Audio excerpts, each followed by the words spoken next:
शहर में चोरी डकैती की बढ़ती हुई वारदातों पर शहरियों ताजरों में शदीद तशवीश की लहर पाई जा रही थी, जिस पर इंतजामिया ने अंजुमन ताजरान से मीटिंग की और सेफ सिटी प्रोजेक्ट शुरू करने का फैसला किया, जिस पर आज शहर भर का दौरा करते हुए DSP सदर अफजल लोधी ने बताया कि सराफा मार्केट्स और बैंकों वाले इलाके में खुसूसी इक़दाम किए जा रहे हैं। शहर भर में इंतजामिया की जानिब से सेफ सिटी प्रोजेक्ट के तहत CCTV कैमरे नस्ब किए जा रहे हैं। शहर में जिन दुकानों और मार्केटों में पहले से कैमरे नस्ब हैं, इनकी क्वालिटी बेहतर करने की हदायत की गई है।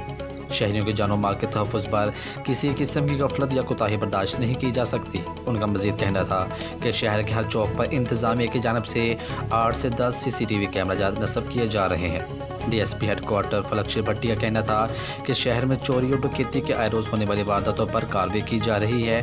शहरियों के जानो माल को महफूज बनाने के लिए सेफ सिटी प्रोजेक्ट शुरू किया गया है। सराफा मार्केट में जिस दुकान पर CCTV कैमरा नस्ब नहीं होंगे, इस दुकान को ना सिर्फ सील कर दिया जाएगा बल्कि दुकान के मालिक के खिलाफ मुकदमा दर्ज किया जाएगा। सदर मरकजी अंजुमन ताजरान अरशाद भट्टी का कहना था कि मरकजी अंजुमन ताजरान सेफ सिटी प्रोजेक्ट के लिए इंतजामिया के साथ भरपूर ताउन कर रही है।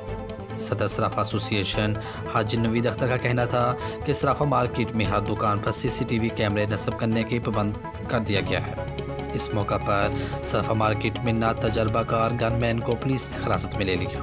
मज़ीद खबरों और तफसीलात के लिए देखते रहिए पासबान लाइव न्यूज़ HD। आप हमें Facebook और YouTube पर भी फॉलो कर सकते हैं।